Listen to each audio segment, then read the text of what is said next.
이제부터는 역사 이야기를 좀 시작을 해볼까 합니다. 고대 이집트는 무척이나 긴 역사를 갖고 있었기 때문에 아마도 긴 이야기가 될 거예요. 고대 이집트의 역사는 보시는 것과 같은 구분을 할 수 있습니다. 일단 우리가 고대 이집트 문명이라고 부르는 시기는 왕조 시대입니다. 이 왕조 시대 전후로도 어떤 시대들이 있었는데, 일단 왕조 시대 이전 시대는 보통 이제 선왕조 시대라고 부릅니다. 그 문자 그대로 왕조 시대 이전이라는 이야기죠. 이 시기는 기본적으로 선사 시대입니다. 문자 기록이 없던 시대라는 얘기죠. 물론 선왕조 시대의 이제 후반부가 되면 문자의 초기 형태들은 나타납니다.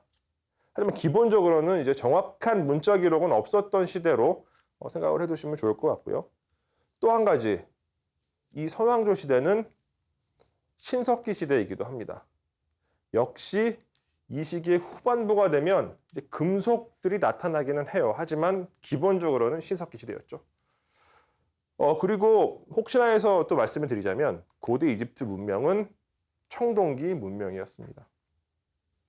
물론 역시 고대 이집트 문명기의 후반부가 되면 대략 한 기원전 1000년 정도가 되면 철기가 사용되기 시작하지만 이 이집트 사람들은 워낙 보수적인 사람들이었어요. 그래서 이제 이집트 외부에서 처음 사용되기 시작한 철기를 적극적으로 받아들이지 않습니다.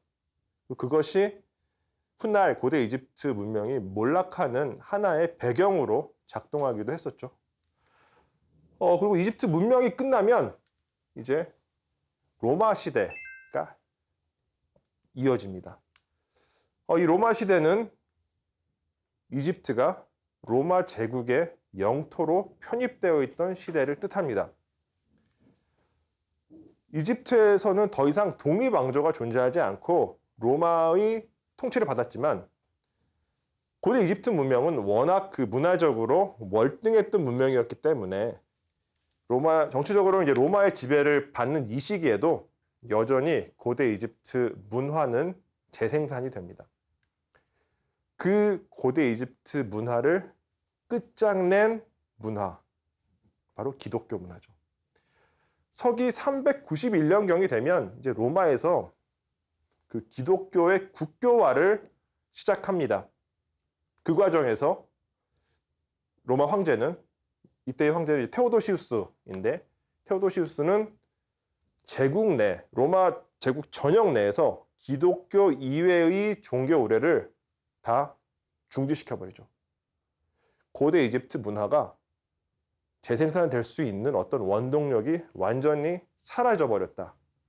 그렇기 때문에 서기 391년을, 물론 이제 요 시기보다 이제 뭐 몇십 년 정도는 그 관성 때문에, 문화적 관성 때문에 이집트 문화가 살아 있었지만 대략 요 시기부터는 고대 이집트 문화가 완전히 사라져 버렸다라고 기억을 해주시면 좋을 것 같습니다. 그러면 이제 우리가 본격적으로 이야기를 해야 되는 시기는 바로 요 시기입니다. 그럼 한번 요 시기를 조금 더 자세하게 들여다보겠습니다. 고대 이집트의 기본적인 편년은 이와 같은 방식으로 되어 있어요.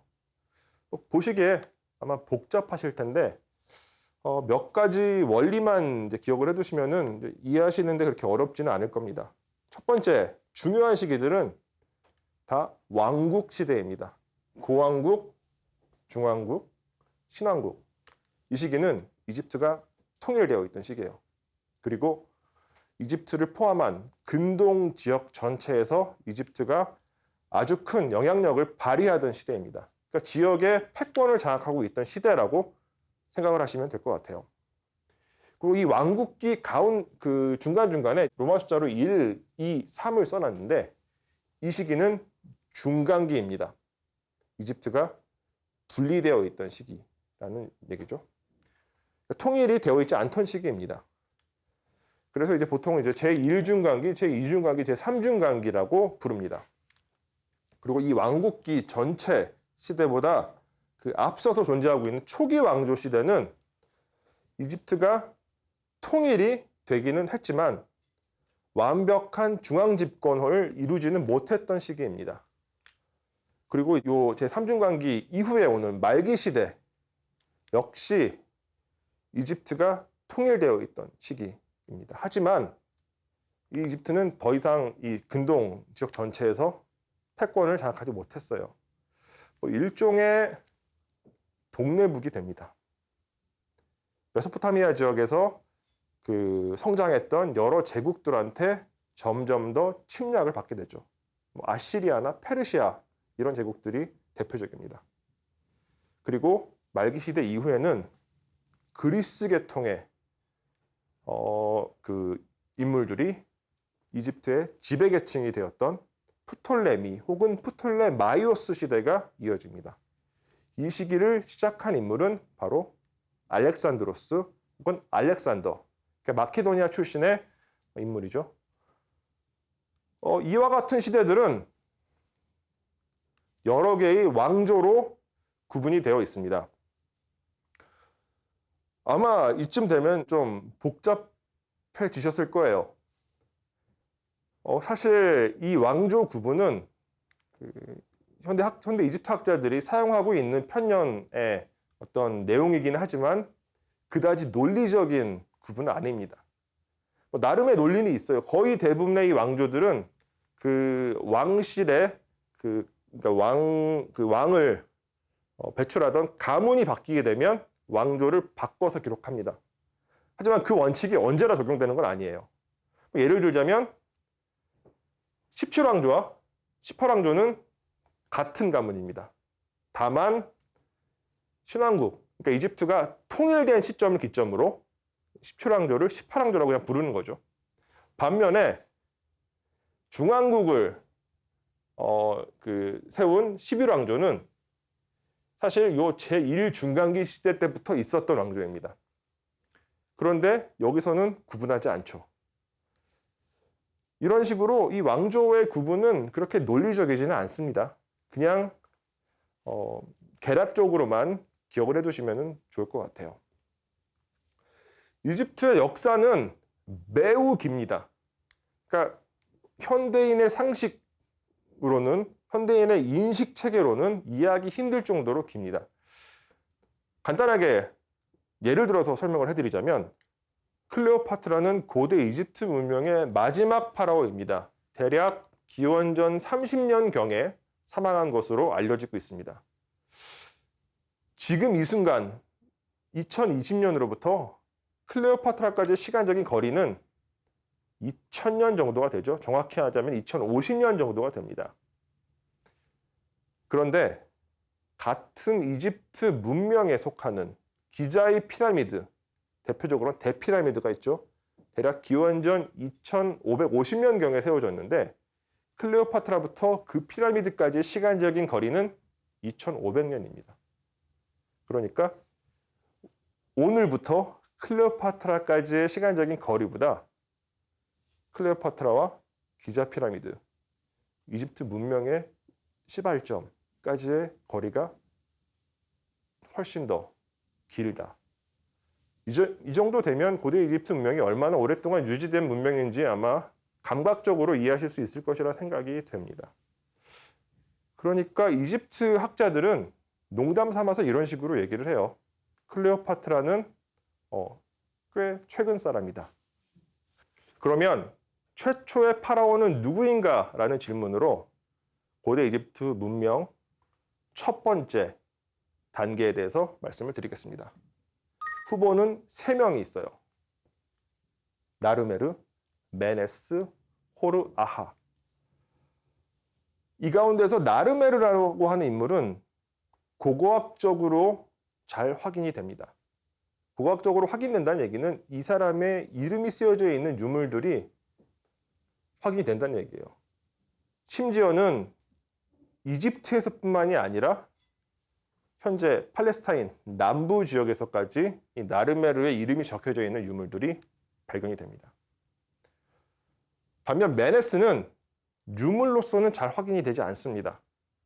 하지만 문헌 기록상으로는 첫 번째 파라오로 지칭이 되는 경우가 많이 있습니다.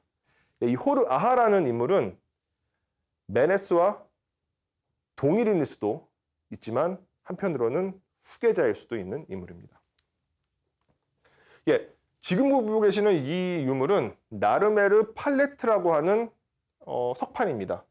제가 이제 사진을 두 개를 넣었는데 이건 석판 하나의 앞 뒷면입니다. 히에라콤폴리스라고 하는 유적지에서 1897년에 발굴된 유물입니다. 고대 이집트에서는 이 암석 안료를, 그러니까 이제 화장을 하기 위한 암석 안료를 갈기 위한 용도로 그 선왕조 시대 때부터 다양한 종류의 팔레트들이 만들어졌습니다.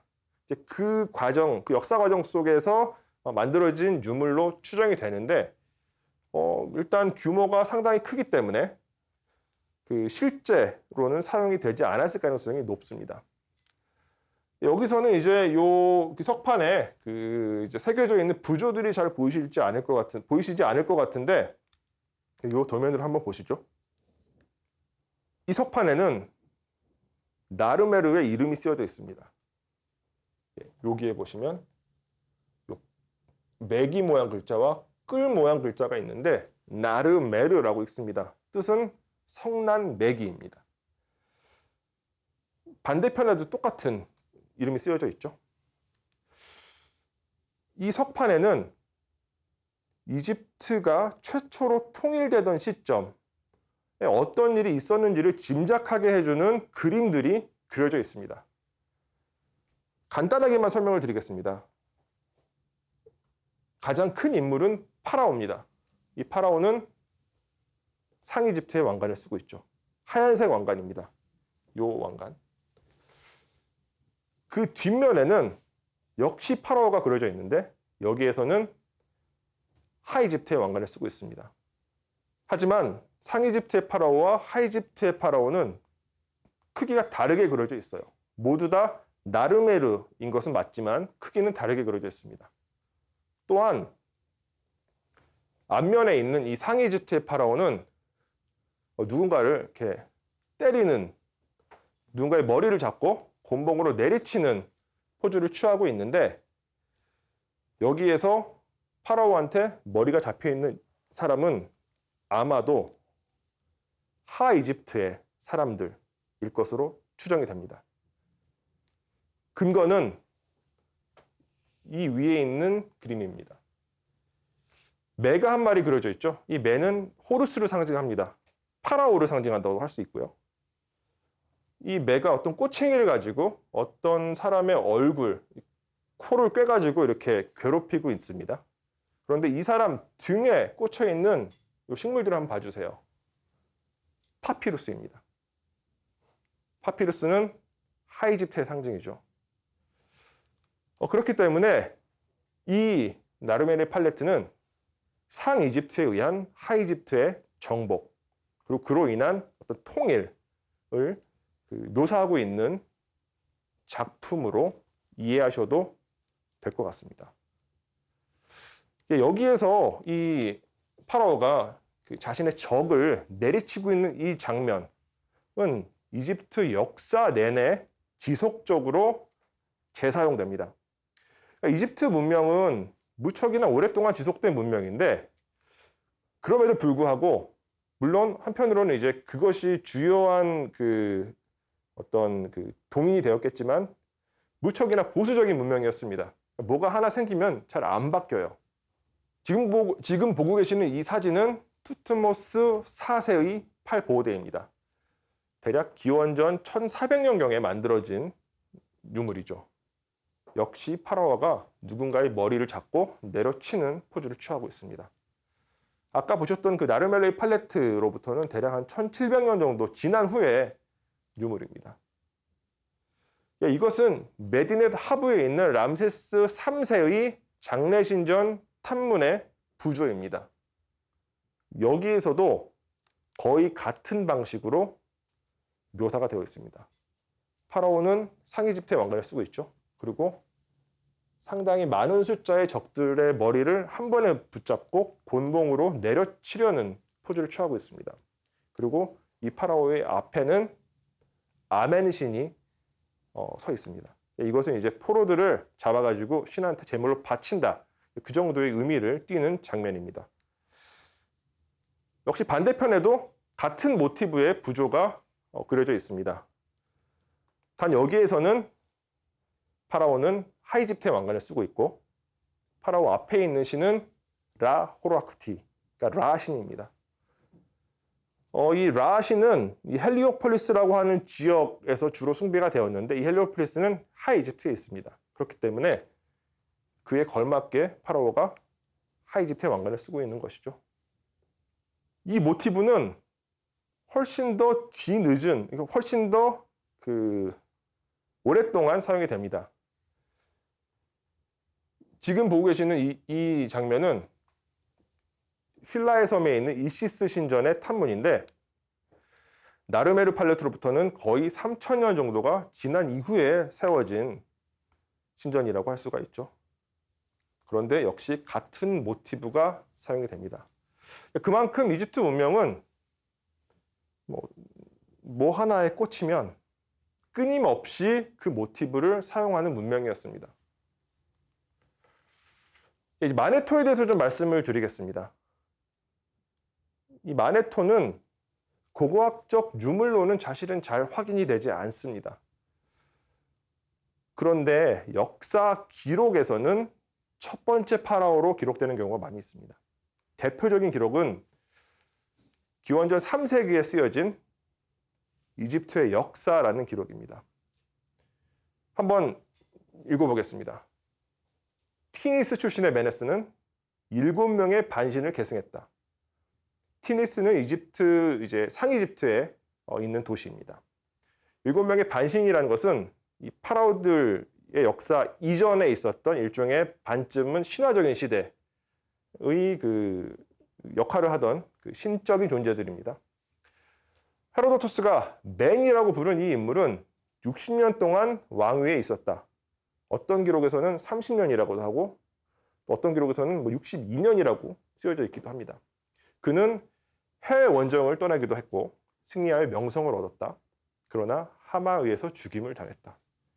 하마는 고대 이집트에서 언제나 가장 큰 두려움의 대상이었습니다. 보시는 것처럼 분명하게 이집트 역사에서는, 물론 이제 이 이집트 역사는 기원전 3세기의 기록이기 때문에 아주 이집트 문명 전체로 보자면 아주 후대의 기록입니다.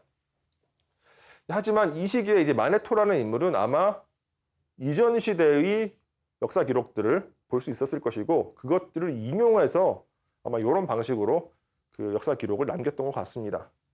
여기에서는 분명하게 메네스를 첫 번째 파라오로 기록을 하고 있습니다. 메네스를 첫 번째 파라오로 기록하고 있는 문헌들은 이것만이 아닙니다.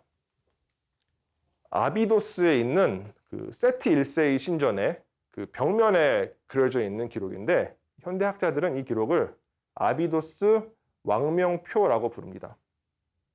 세티 1세 시대 때 그 파라오가 자신의 선조들을 역사순으로 쭉 기록한 문헌입니다. 여기에도 메네스가 첫 번째 파라오로 기록이 되어 있습니다. 여기에서는 이제 메니라고 쓰여져 있는데 이것은 메네스의 이집트식 표기 가운데 하나입니다.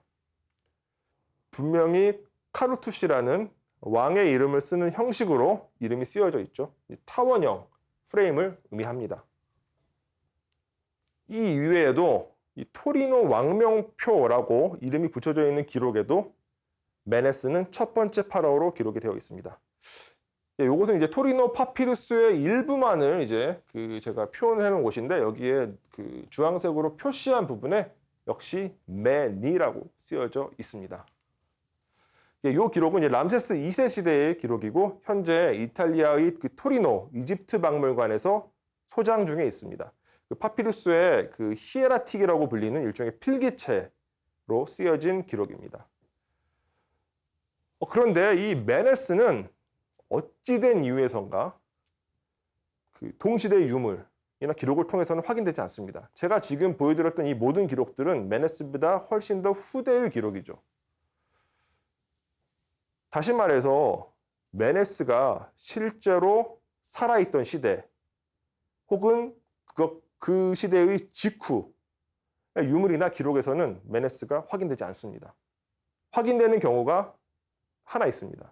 그런데 여기서도 메네스는 독립적으로 나타나 있지는 않습니다. 이 지점 때문에 호르아하라는 또 다른 인물이 최초의 파라오의 후보가 됩니다. 호르아하라고 하는 또 다른 파라오의 이름이 적혀져 있는 일종의 그 청동기입니다. 여기에 보시면 이제 그 세레크라고 하는 어떤 그 왕묘를 쓰는 또 다른 형식으로 왕의 이름이 기록되어 있습니다. 일단 요 직사각형 틀이 있고요. 요 직사각형 틀 위에 새가 한 마리 그려져 있습니다. 이 새는 매이고 호루스를 상징합니다. 그리고 그 아래에 직사각형 틀이 있는데 이 틀의 이름이 적혀져 있습니다. 틀의 상단부에 이름이 적혀져 있습니다. 아하라고 쓰여져 있는데 이 아하라는 이름은 전사라는 뜻입니다. 싸우는 사람이란 뜻이죠. 또 다른 유물입니다. 나카다라는 지역에서 발굴된 상아판인데 아주 조그마한 상아, 일종의 상아로 만들어진 일종의 라벨입니다. 여기에도 호르아하의 이름이 쓰여져 있습니다. 똑같이 세레크의 형식으로 쓰여져 있죠. 그런데 여기에 메네스의 이름이 쓰여져 있습니다. 바로 주황색으로 제가 박스를 친 이 부분입니다. 정확히 말씀을 드리자면 이제 맨이라고 이름이 쓰여져 있는데 사실은 이제 요런 정황, 그러니까 호르아하와 메네스의 이름이 함께 쓰여져 있는 요 정황을 두고 학자들이 논쟁을 벌였습니다. 어떤 학자들은 메네스와 호르아하가 동일 인물이다라고 주장을 합니다. 그 이유는 이 메네스라는 이름이 쓰여져 있는 요 형식, 이 메네스의 이름 위쪽을 보시면 아까 제가 지속적으로 말씀을 드렸던 네크베트와 와제트, 그러니까 대머리 독수리와 코브라가 그려져 있습니다. 이것은 파라오의 이름을 쓰는 또 다른 방식 가운데 하나입니다. 이런 방식으로 쓰여진 이름은 두 땅의 여주인 이름이라고 불립니다. 이집트의 파라오들은 후대가 되면 총 5개의 이름을 갖게 돼요. 출생명, 주기명, 두 땅의 여주인 이름, 호루스 이름, 그리고 황금의 호루스 이름. 물론 이제 이 시기에 그 이름을 쓰는 모든 법칙들이 다 정립이 된 것은 아니지만 여기에서도 어쨌건 후대에 나타나는 두 땅의 여주인 이름을 쓰는 형식이 나타나는 거죠. 그렇기 때문에 어떤 학자들은 호르아하의 또 다른 이름이 메네스다라고 주장을 하기도 합니다. 또 한편으로는 이 시기에는 제가 말씀드렸던 것처럼 파라오의 이름을 쓰는 모든 형식이 다 정립된 상태는 아니었기 때문에 이 이름이 쓰여져 있는 요 틀을 어떤 무덤으로 보고 이것은 호르아하의 아버지의 이름이다라고 주장한 학자들도 있습니다. 결론부터 말씀을 드리자면 최초의 파라오가 누구인지는 아직까지 확정적으로 결론이 나지 않았습니다. 앞으로도 지속적으로 논의를 해 나가야 될 부분이라고 생각을 합니다. 고대 이집트 초기 왕조 시대에 이미 이집트에서는 여왕이 나타납니다. 메르네이트라고 하는 인물인데 이제 메르네이트라는 이름이 여기 쓰여져 있습니다. 최초의 여성 파라오라고도 할 수 있는 인물입니다. 물론 이제 후대에 또 여성 파라오들은 지속적으로 나타납니다. 뭐 중왕국 시대의 소베크 네페르라든가 신왕국 시대의 하셉수투 같은 인물들이 있죠. 이 메르네이트는 실제 공식적인 파라오가 된 것 같지는 않습니다. 하지만 사실상의 파라오로서 이집트를 통치했던 것은 분명해 보입니다. 일단 이번 강의는 여기서 끝을 내고 다음 강의에서는 이집트 최초의 여성 파라오 이야기부터 다시 시작을 하도록 하겠습니다. 고맙습니다.